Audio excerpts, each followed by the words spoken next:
오늘은 열왕기하 4장 1절에서 7절의 말씀을 중심으로 사채를 써서라도 기도의 그릇을 빌려라 라고 하는 제목으로 하나님의 말씀을 전하기를 원합니다. 오늘은 기도에 대한 이야기를 좀 드리고자 합니다. 내일부터 특별 새벽기도 기간입니다. 그래봐야 한 5일 우리가 하는 건데요. 5일이라도 정말 기도에 힘쓸 수 있는 우리 모든 성도들이 되기를 간절히 바랍니다. 정말입니다, 여러분. 지난주 오후에 이런 말씀을 드렸던 것 같아요. 믿음은 시도하는 거다. 그냥 믿음은 시도하는 것입니다. 이번에 정말 마음을 정해서 새벽을 깨워 기도에 시도해보는 그런 시간이 되기를 바랍니다. 그래서 이제 기도 제목 카드를 이렇게 좀 준비를 했는데 작성하셔가지고 이번 구체적이고 실제적인 여러분의 삶의 기도 제목을 가지고 한 주간 동안 한번 기도해 보시기를 바랍니다.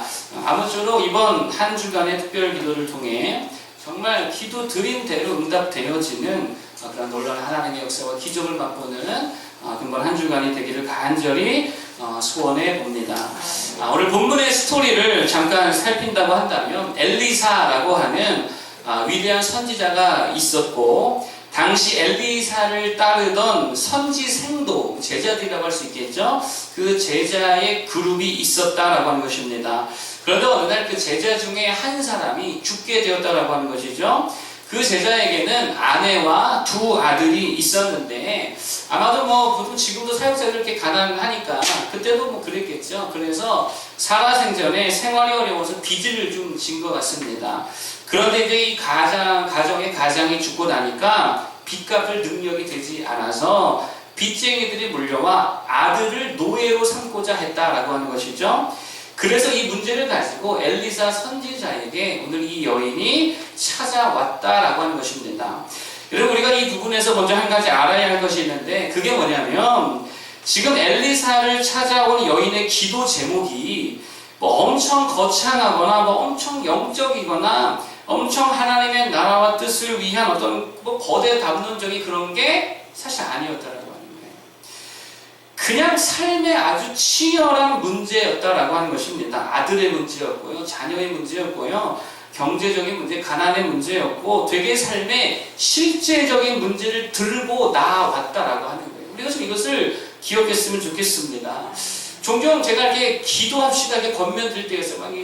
상담이라고 하기도 좀 그렇고 대화를 나누다가 기도해야겠군요. 이렇게 이야기를 할 때가 있는데 기도에 대해서 이야기를 하면 종종 이런 답변을 하시는 분들이 있어요. 무엇을 기도해야 될지 모르겠어요. 여러분, 뭘 기도해야 될지 모를 때에 뭐 기도하면 돼요? 그냥 나한테 필요한 거, 내 지금 삶에 필요한 게 있을 거 아니에요. 그거 구하면 된다라고 하는 거죠. 취업을 앞두고 있다가 뭐 기도해야 돼요? 그거 놓고 기도해야죠. 하나님, 내가 취업에 있는데 필요한 지혜 주시고 은혜 주시고 정말 잘 말할 수 있는 면접관 앞에서 떨지 않는 담대함도 주시고 그 위해서 기도해야 된다라고 하는 거예요. 시험을 앞두고 있다 그러면 그걸 위해 기도하면 된다라고 하는 것이죠. 또 인간관계의 갈등의 문제, 결혼의 문제, 자녀의 문제, 가정의 문제, 건강의 문제가 있다 그러면 그 모든 것 가지고 하나님께 나아가면 그게 기도다라고 하는 것입니다. 여러분, 우리가 한 가지 확실히 알아야 될 게 있는데요. 그게 뭐냐면 필요를 구하는 기도와 욕심을 이루려는 기도를 좀 구분할 줄 알아야 된다고 생각합니다. 야고보서에 보면 이런 말씀이 있죠. 얻지 못하면 구하지 않기 때문이요, 구하여도 받지 못하면 정욕대로 구하기 때문이다. 이런 말씀이 있습니다. 그렇기 때문에 이 말씀 때문에 우리는 하나님의 나라와 그의 뜻을 구하는 기도가 아닌 다른 기도를 다 정욕의 기도라고 좀 생각하는 경향이 좀 있는 것 같아요. 근데 그렇지 않다라고 하는 것이죠. 필요를 따라 구하는 건 얼마든지 하나님 앞에 기도할 수 있는 기도의 제목이 된다라고 하는, 그거 아니면 뭐 기도하겠어요? 맨날 세계 평화 이런 거 기도하겠어요? 그게 아니라는 거죠. 주기도문에도 주님이 뭐라고 말씀하세요? 일용할 양식을 위해 구하라고 말씀하세요. 일용할 양식을 우리에게 주옵시고. 여러분, 일용할 양식은 굳이 영적으로 해석할 필요가 없지요. 우리의 삶에 하루하루에 필요한 은혜, 하루하루 삶에 필요한 것들을 하나님 앞에 구하면 된다라고 하는 것입니다. 어쨌든 삶의 실제적인 문제를 놓고 기도하라라고 하는 것이죠. 여러분 특별 새벽 기도 중에 자녀를 위해 기도하시기 바랍니다. 자녀의 문제가 있다면 그거 기도해야죠. 사업장을 위해 직장의 문제를 놓고 기도해야 된다라고 하는 거예요. 다 이렇게 어려움들이 있고 하나님의 은혜가 필요하잖아요. 병든 자가 있고 몸에 연약한 부분이 있다. 건강을 위해 기도하시기 바랍니다. 취업과 시험을 위해 관계 회복을 위해 정말 지금 나에게 필요한 것들과 하나님 앞에서 절실한 문제 가지고 나아가길 바랍니다. 그러면 하나님께서 그거 응답해 주신다라고 하는 것이죠. 저는 온풍기 잠깐 꺼주시겠어요? 네. 자, 그런데 그런 상황에서, 이런 상황에서 이제 엘리사가요, 이 여인에게 몇 가지를 명령하게 되어지는데 그 명령을 통해서 이 기도에 대한 메시지를 한 가지씩을 좀 살피기를 원합니다. 첫 번째로 엘리사가 뭘 명하냐면 빈 그릇을 빌려라 라고 명령하고 있다라고 하는 거예요. 여러분, 빈 그릇의 의미가 무엇이죠? 자녀들이 빈 그릇 갖고 오면 뭐 달라는 거예요? 채워달라는 거예요. 뭐 간식을 채워주든지 우유를 채워주든지 음료수를 채워주든지 뭐 코코팝스를 채워주든지 밥을 채워달라는 빈 그릇을 가지고 나왔다는 것은 이게 간구하는 것이고 기도하는 것이다 라고 하는 게, 그러니까 빈 그릇을 더 많이 빌려라 라고 하는 것은 무슨 의미예요? 기도의 분량을 늘리라는 거예요. 기도의 분량을 늘려라. 여러분, 처음에 엘리사를 찾아온 여인의 말을 듣고 나서 엘리사가 이렇게 말하죠. 내가 너를 위하여 어떻게 하랴? 네 집에 무엇이 있는지 내게 말하라. 그랬더니 그 여인이 답하기를 계집종의 집에 기름 한 그릇 외에는 아무것도 없나이다. 여러분 잘 보세요. 이 여인에게 있는 그릇이 몇 그릇이래요? 한 그릇이래요. 한 그릇. 한 그릇밖에 없다라는 거예요. 이게 이 여인이 가지고 있는 그릇의 양이었다는 거예요. 한 그릇. 이게 그녀의 기도의 분량이었다는 거예요. 그러자 뭐라고 말하죠? 엘리사가 그릇을 가서 다 빌려오라는 거예요. 그릇을 빌려와라. 분량을 늘리라 라고 하는 것입니다.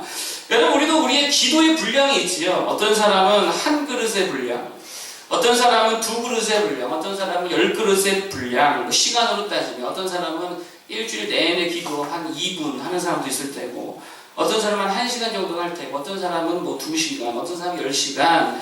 기도의 분량들이 다 있다라고 하는 거예요. 그런데 특별히 기도할 제목이 있고 특별히 하나님께 간구할 내용이 발생할 때에는 어떻게 하라는 거냐면 그릇의 양을 늘리라는 거예요. 기도의 분량을 늘리라는 것입니다. 이게 그릇을 빌리라라고 하는 말의 의미다라고 하는 거예요.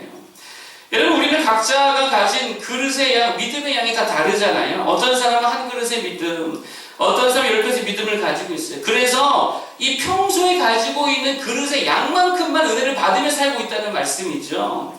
그런데 적어도 하나님 앞에 구체적이고 실질적인 기도와 간구의 증언이 생겼을 때, 어떤 문제가 발생했을 때에는 그 양을 뭐 하라고요? 확 늘려야 된다라고. 그릇을 빌려서라도 늘려야 될 줄로 믿습니다. 이미 꽤나 많은 믿음의 그릇, 기도의 그릇을 준비하고 계신 분들이 있을 수도 있어요. 그러나 적어도 이때만큼은 더 늘리라는 거, 더 기도하자는 거예요. 여러분, 특히 다음 주가 추수감사주일이잖아요. 영혼 구원을 우리가 생각한다면 더 기도의 분량을 늘려야 될 때라고 생각합니다. 여러분, 또한 빌린다라고 하는 의미가 어떤 의미가 있냐면, 여러분, 빌린다라고 했을 때 이거는 마이너스입니까? 플러스입니까? 빌리면 플러스가 돼요? 마이너스가 돼요? 마이너스잖아요. 빌리는 게 무슨 플러스가 아니죠. 이건 그냥 마이너스죠. 마이너스가 된다라고 하는 거예요. 손해를 의미하는 겁니다. 그러니까 기도의 그릇을 빌리라는 말은요, 기도를 위한 손해가 있다 하더라도 그거 감수하라는 거예요. 시간적인 손해, 잠을 못 자는 손해, 차비를 드리는 손해, 피곤함이라는 손해, 그거 감수하고서라도 기도의 그릇을 늘려 놓으라는 거예요. 그러면 그릇을 빌리는데 사용된 마이너스, 그것과는 비교도 할 수 없을 만큼의 플러스의 축복이 임하게 된다라고 하는 것입니다. 여러분, 특별 새벽기도 우리가 한 주간 하는데 이게 일종의 그릇을 빌리는 행위라는 거예요. 이때에 빌려서라도 그릇을 준비한 자는 피곤해도 좀 손해봐도 잠이 좀 부족해도 이것으로 인해 낮에 일할 때 효율이 좀 떨어진다 하여도, 공부하는 데 좀 방해가 된다 하여도, 그런 마이너스 요소가 있어도 그릇을 준비하는 만큼의 은혜를 받게 될 줄로 믿습니다. 아멘. 여러분, 한 미국의 목사님이 계셨대요. 하버드 목사님이었던가 그랬던 것 같은데, 하나님께서 목사님께 은혜를 참 많이 주셔서 교회가 많이 부흥하고 성장이 되었다라고 합니다. 그래서 한 2~3천 명 정도 되기까지 성장이 됐대요. 재정적으로도 굉장히 안정적인 상황에 이제 이르게 되었다라고 하는 것이죠. 그런데 어느 날 이 목사님께서 강단에서 이렇게 선포하시더라고요. 여러분, 지금이 우리 교회의 가장 큰 위기의 때입니다. 왜냐하면 교회가 너무도 안정적이기 때문입니다. 안정적이면 우리가 하나님을 의지하지 않습니다. 이렇게 말했다는 거예요. 그러면 뭐라고 다시 이어서 선포했냐면, 그렇기 때문에 이 위기의 때에 우리가 더욱더 하나님만 바라보며 하나님을 의지해야 합니다. 40일 금식 기도에 나와 함께 동참하실 분 손 들어 주십시오. 며칠 금식 기도? 40일 금식 기도. 근데 성도의 70%가 동참했대요. 여러분, 이 교회가 어떻게 됐을까요? 엄청 능력 있게 쓰임 받더라라고 하는 것이죠. 물론 사실 또 아무것도 안 보는 금식은 아니었대요. 이렇게 보면은 당시 그 동네 문화, 금식 문화가 뭐냐면, 금식한다라고 하면 빨대로 먹는 거래. 빨대로 먹는 건 허용이 된다. 음료수도 빨대로 먹는 거 허용되고, 햄버거도 갈아서 빨대로 먹으면 허용되고. 아무리 그래도 40일 동안 빨대로만 먹고 살면 이거 쉬워요, 안 쉬워요? 안 쉽다고요. 안 쉽지만 그들이 그래도 어쨌든 그걸 하겠다라고 했다라고 하는 거예요. 그럼 잘 보세요. 여기서 40일 금식 기도의 의미가 뭐냐면, 기도의 그릇을 빌리지 않는 거예요. 평소 하는 기도보다 훨씬 더 분량을 늘려서 집중적으로 기도하자라고 하는 거예요. 기도의 양을 늘리지 않는 것이고, 기도 때문에 발생할 수 있는 어떤 손해와 어려움과 불편함, 그런 마이너스 요소들을 다 감수하면서까지 뭐에 집중하자는 거예요? 기도에 집중하자는 거예요. 그랬더니 그게 훨씬 더 단단하고 능력 있고 열매 맺는 교회와 가정과 성도들이 다 되더라라고 하는 거예요. 여러분, 우리 예수님을 기억해 보세요. 예수님의 기도도 그러했죠. 예수님 평소에 기도 많이 했을까, 적게 했을까요? 엄청 하셨겠죠. 예수님이 늘 기도에 1등이시니까 기도 엄청 하셨을 거란 말입니다. 그런데 마지막 십자가를 지시기 전날에는 어떻게 하세요? 평소 하던 대로 하셨습니까? 하던 것보다 더 하셨습니까? 하던 것보다 훨씬 더 집중하셔서 기도하셨다라고 하는 거예요.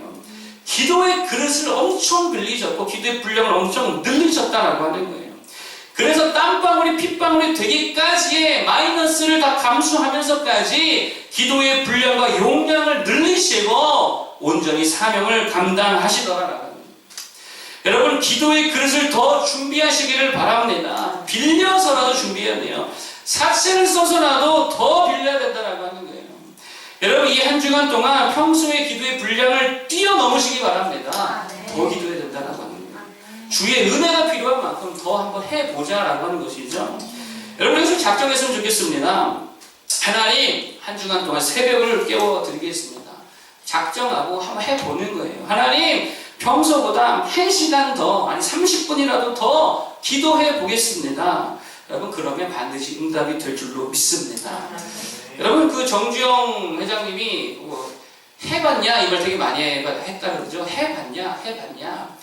기도도요, 한번 해보시기 바래요. 특별 새벽 기도 한번 내가 온전히 5일 동안 한번 해보면 거기에 놀라운 영적 체험과 기쁨이 다 있게 될 줄로 믿습니다. 멀어도 오시고 바빠도 오시고 힘들어도 오시고 아파도 오시고 가족이 반대로 딱 5일만 하나님 앞에 전심을 한번 드려보자라고 하는 거예요. 그러면 기도 때문에 혹 마이너스가 되는 것 같아 보여도 하나님께서 다 플러스로 바꿔줄 줄로 믿습니다. 가정의 기도 제목을 다 들어주실 줄로 믿습니다. 그래서 다 은혜 받는 그때에 홀로 은혜 받는 일에 소외되지 말고 함께 은혜 받을 수 있는 우리 모두가 되기를 간절히 부탁드리겠습니다. 두 번째로 살피기를 원하는 것은요, 내 방법은 차단해버리고 하나님의 방법만 보라는 거예요. 내 방법, 인간적인 방법, 세상적인 방법은 다 뒤로 하고 하나님의 방법, 하나님의 일하심만 바라보자라고 하는 거예요. 5절인데요. 한번 보겠습니다. 5절 다 같이 한번 읽어보겠습니다. 시작. 여인이 물러가서 그의 두 아들과 함께 문을 닫은 후에 그들은 그릇을 거기로 가져오고 그는 부었더니. 아멘. 그릇을 빌려온 후에 엘리사가 무엇을 명령하냐면 문을 닫으래요, 열래요? 문을 닫고 기름을 부으라 라고 말씀했다라고 하는 거예요. 여러분, 문을 왜 닫으라고 명령하셨습니까? 다른 길, 다른 방법을 다 차단해 버리더라 라고 하는 것입니다. 오직 하나님만 바라보라는, 사방은 다 막히고 어디만 뚫려 있어요? 하늘만 뚫려 있는 거예요. 하나님만 바라보라는 거예요. 하나님만 의지하라는 거예요. 여러분, 기름병에 든 기름은 한계가 있잖아요. 기름 떨어질 때 밖에 나가서 구해오지 말고 하나님의 능력으로 그걸 다 채워버려라 라고 하는 것입니다. 하나님만 보라는 것이죠. 여러분, 종종 우리가 기도할 때에 기도하면서도 자꾸 우리가 내 방법대로 하려고 한다라고 하는 거예요. 그래서 내가 먼저 하나님보다 움직이고 내가 먼저 하나님보다 사람을 만나고 부탁하고 내가 막 길을 내려고 애를 쓰고 있더라라고 하는 거예요. 마치 기름 떨어질까봐 문 열고 나가서 기름을 좀 얻어오라고 하는 것과 같더라는 거예요. 근데 하나님 뭐라 그러세요? 문을 닫아버리라는 거예요. 여러분, 성경은요, 스스로 문을 닫아버리고 오직 하나님께만 모든 가능성을 열어두었다라고 하는 것입니다. 하나님께서 일하실 것을 기다리라는 거예요. 기도했으면 하나님의 응답과 응답에 대한 사인이 임하기까지 기도에 집중하며 기다리라는 거예요. 여러분, 성경을 보면 다 그렇습니다. 느헤미야를 보잖아요.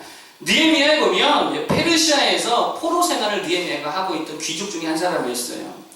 여러분, 그가 자신의 고향이자 하나님의 성전이 있는 예루살렘 성이 불탔다, 다 무너졌다라는 소식을 듣고요, 너무 마음이 아팠어요. 그래서 그때부터 뭐 하기 시작하냐면 금식하면서 기도하기 시작합니다. 뭐 했다고요? 금식하며 기도했어요. 감수하며 기도에 집중했어요. 수일 동안 금식하면서 아주 집중적으로 하나님 앞에 기도했고 기도의 그릇을 늘렸다는 거예요. 그때 느헤미야가 페르시아에서 왕의 술을 맡은 관원의 일을 하고 있었는데요. 근데 어느 날 기도하는데 어느 날 왕이 먼저 와서 묻더라는 거예요. 어찌하여 얼굴에 수심이 있느냐? 이는 필연 네 마음에 근심이 있음이로다. 여러분, 잘 보세요.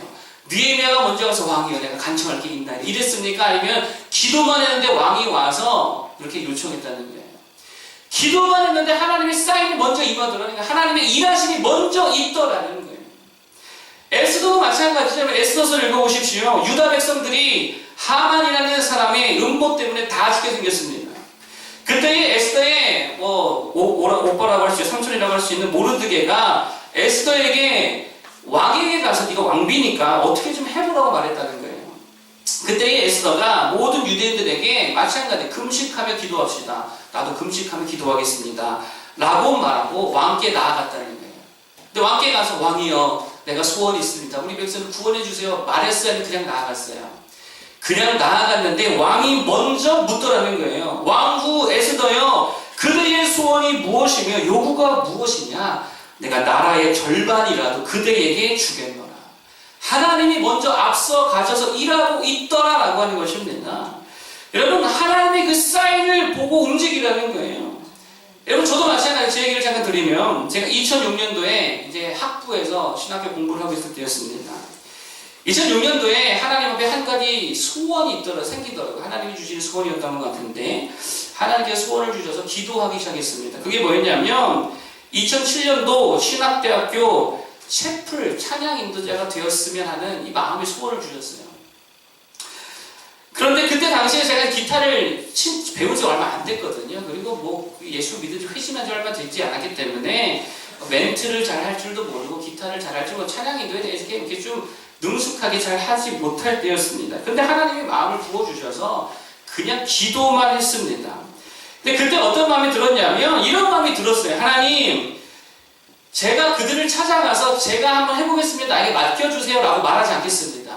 그러면은 내가 요청해서 내가 부탁해서 된 거니까 나 가만히 있을 테니까 하나님께서 그게 나에게 맡겨주실 거면 그 자리를 맡겨주시고 아니면 뭐 괜찮습니다 라고 기도만 했습니다. 그런데 소문에 안목의 전도사님이 2007년도 찬양인도자가 되었다라는 소문이 들리는 거예요. 아, 그래서 하나님께서 내게 응답해 주시지 않았나 보다. 뭐 그러면 어쩔 수 없지. 이렇게 이제 넘어가고 있는데요. 그 개강 전에 2박 3일 동안 지금 경건 훈련이 있거든요.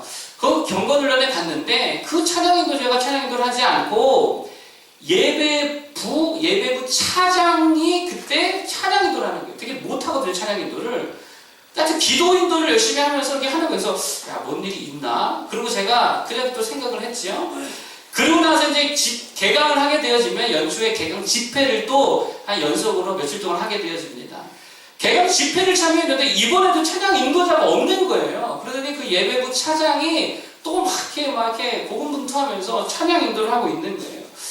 야, 그래서 이거 하나님 사인인가 보다. 그래서 제가 예배 부장을 찾아갔습니다. 그래서 아니 아무개 찬양 인도자가 됐다라고 하는데 왜 그분은 안 보이고 왜 예배부 차장이 와가지고 이렇게 찬양 인도를 하시게 되었냐고 제가 한번 물어봤어요.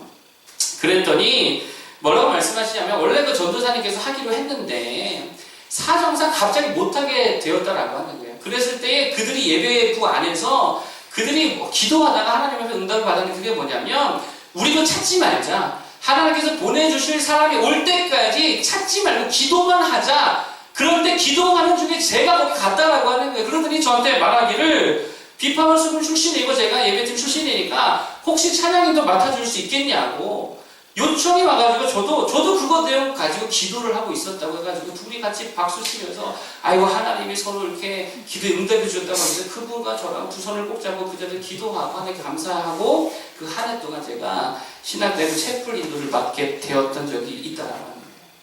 잘 보세요. 사람의 방법 쓰지 않고 세상 방법 쓰지 않고 내 의지로 내 노래 어떻게 해보려 하지 않고 그냥 뭐만 했더니 기도만 하고 하나님께 다 맡겨버렸더니 하나님께서 그래도 응답해 주시고 사인을 주시더라고요. 먼저 행하시더라고요. 여러분 기도하면서 조급증을 다 버리시기를 바랍니다. 기도했으면 전적으로 하나님을 신뢰하시기를 바랍니다. 그냥 기도에 더욱더 전념해 보시기를 바랍니다.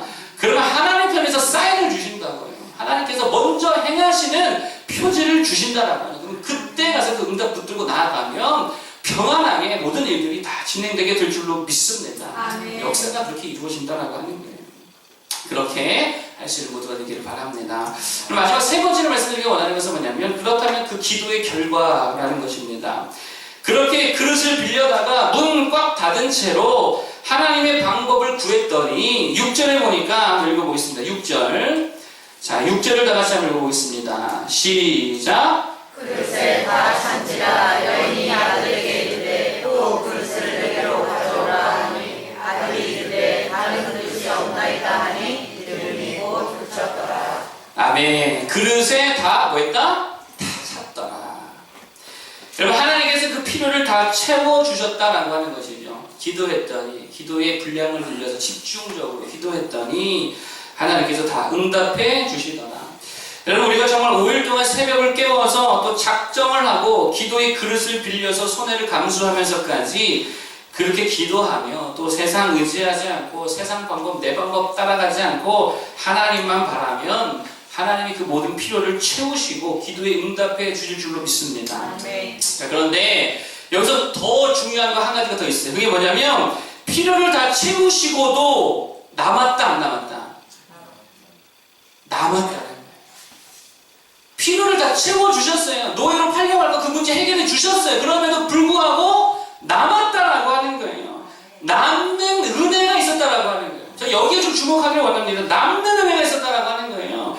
그래서 뭐라고 말하냐면 7절에 보니까 기름을 팔아 빚을 갚고 남은 것으로 너와 내 두 아들이 생활해라. 빚 다 갚고 남은 것으로 생활해라. 남는 은혜가 있어서 그것으로 살아가라는 거예요. 여러분 잘 보세요. 그러니까 사실 필요를 채워주시고 기도에 응답해 주시는 것으로 사는 게 아니라요. 그거에 플러스 남은 은혜, 남겨진 은혜가 있는데 그 남은 은혜, 남겨진 은혜로 살게 하시더라고요.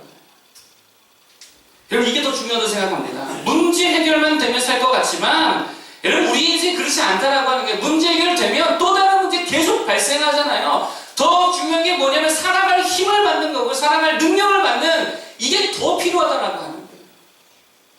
여러분 그 힘이 뭐죠? 그 힘이 뭐냐면 믿음이라는 거예요. 사명이라는 거예요. 예를 들어 이런 겁니다. 10명의 나병 환자가 다 주님께 나와서 주여 우리 불쌍히 여겨주옵소서 그랬더니 주님이 10명을 다 고쳐주셨어요. 그런데 10명의 필요를 다 채워주신 것이고 그 기도에 응답해 주신 것인데 그 중에 한 사람은 돌아와서 주님께 감사를 드렸다라고 하는 거예요. 그럴 때에 유독 그 한 사람에게만 남은 은혜가 있었다라고 하는 거예요. 그게 뭐였냐면 믿음이 남겨졌다. 병 고침만 문제 해결만 된 게 아니고요. 이 사람이 한 가지 더 남겨진 보너스 은혜가 있었는데 그게 뭐냐면 믿음의 은혜가 남았다는 거예요. 구원의 은혜가 남았다는 거예요. 사명의 은혜가 남겨졌다는 거예요. 소경 바디메오가 주여 보기를 원하나이다 그랬을 때에 보게 되었어요. 주님이 고쳐주셨어요. 고침받았습니다. 그런데 고침만 받은 게 아니라 주님이 말씀하시기를 내 믿음이 너를 구원하였느니라.